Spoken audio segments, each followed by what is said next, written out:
So I'm going to surprise you this morning.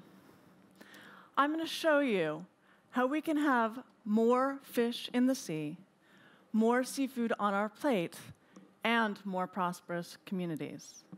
And even more surprising, it'll be the fishermen that lead this effort. The people who catch the fish are actually the key to saving the fish. Why do I have the confidence to make this statement? Environmentalists don't normally make positive predictions about the future. We all generally agree that we're going to hell in a handbasket, and we just argue over the details. How hot will it be? And what sort of handbasket will we be traveling in? The ocean story is often told along similar lines. Once we had almost unimaginable abundance. When European settlers first went to the US, they veered between boasts and complaints about the number of fish in the water. It made passage difficult. They were the size of grown men. You could just dip a bucket in and scoop them out. This was back when we believed natural resources to be infinite, and we treated it as such. But this famous abundance just as famously collapsed from sea to shining sea, starting with the cod in the Northeast in the 1990s, and then moving down to the Gulf of Mexico, the red snapper, and then salmon in California. In many cases, we ended up with less than 3% of recorded levels. The regulations that were put in place, doing things like restricting gear and putting shorter and shorter seasons into place, simply increased desperation without helping the fish. Fishermen, in an attempt to get as many fish in those shortened seasons, fished harder and faster during those specified times. Bycatch was rampant. Fishing jobs went out the door, and still fish stocks continued to plummet. But in some cases, the story has a different ending.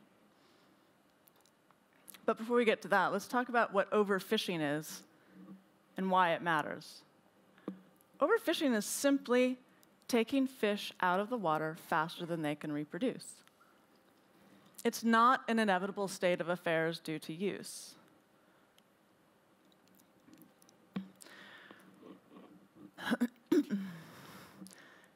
This is something that we know that we have an opportunity to change. And it's not something that it's not a matter of just you and I looking at a menu and not being able to have the fish option. There are over 3 billion people who depend on fish as their main source of protein. And fishermen are 38 million strong. So this is really important.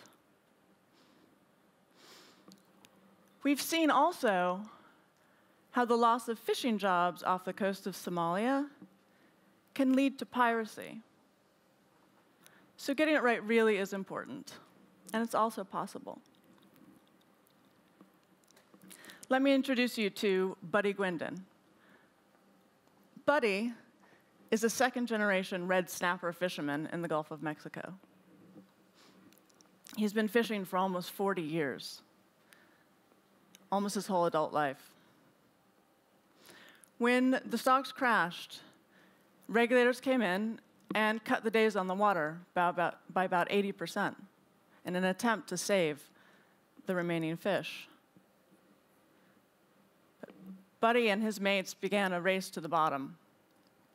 He told me how he had to spend every last minute fixing his gear, fixing his boats, fixing his nets to make sure that during those few days that he was able to go out there, that he could catch the fish he needed to make the money.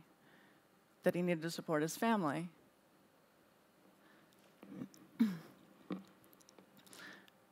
But what happened was that he just couldn't, he couldn't get it done in those periods of time. He saw his friends get out of, his jobs got lost. He saw friends get hurt. They lost their gear.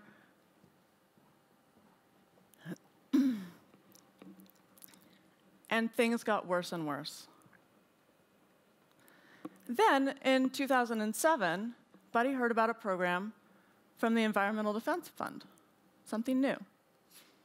He hated it. And when it came to a vote, he voted against it. But it passed anyway, and so he had to adapt.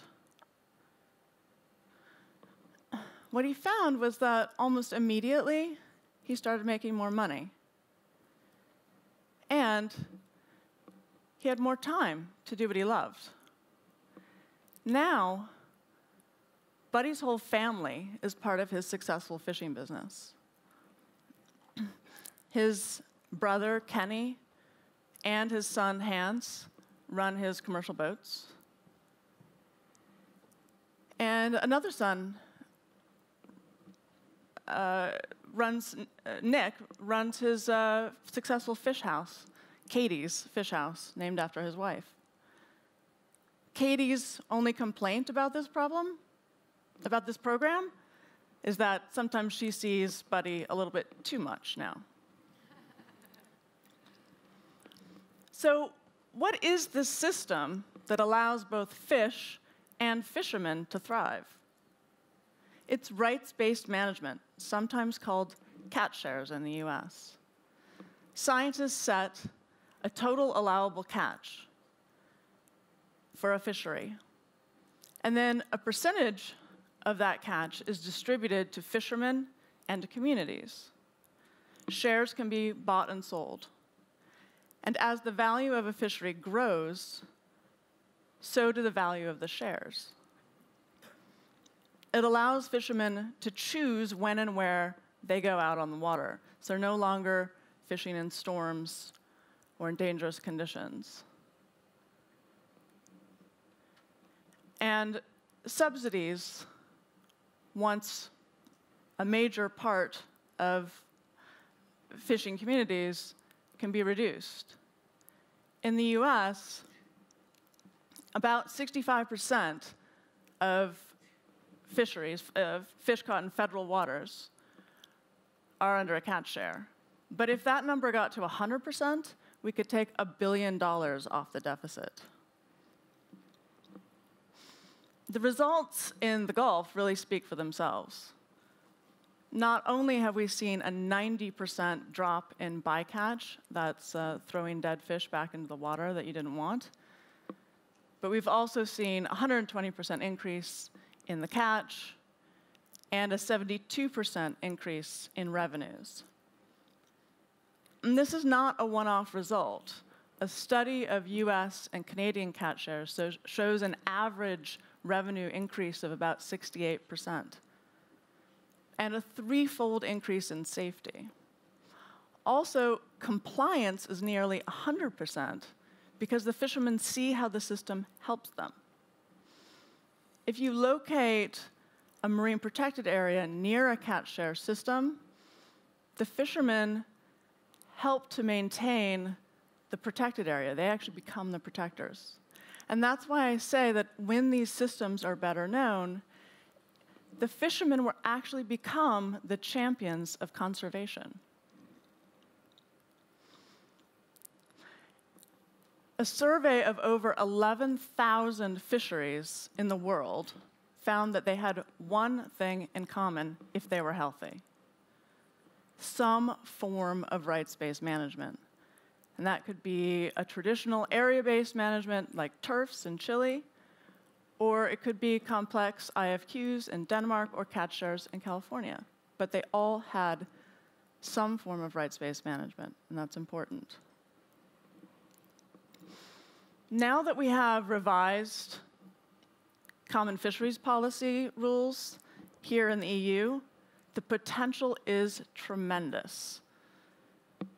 If we get the systems designed right, and this is the tricky part, it's really hard to design them.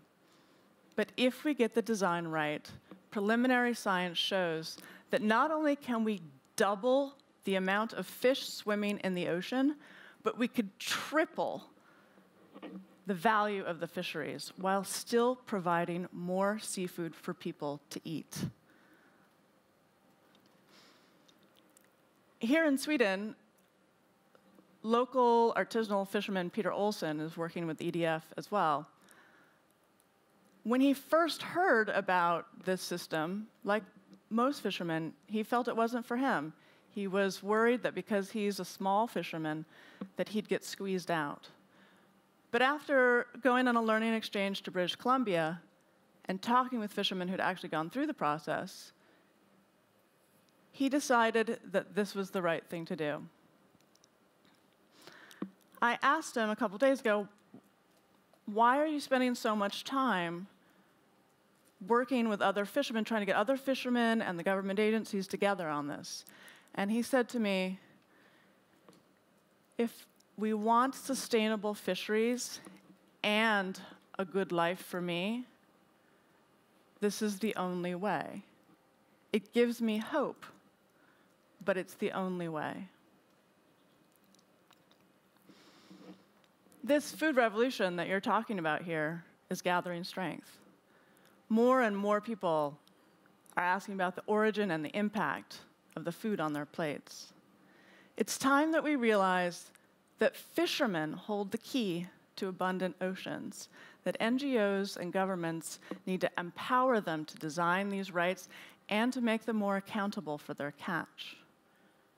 We really can have not just a win-win, but the rare triple win, win-win-win. We can have more fish in the sea, more seafood on our plate, and more prosperous communities. And I think that's worth fighting for. Thank you.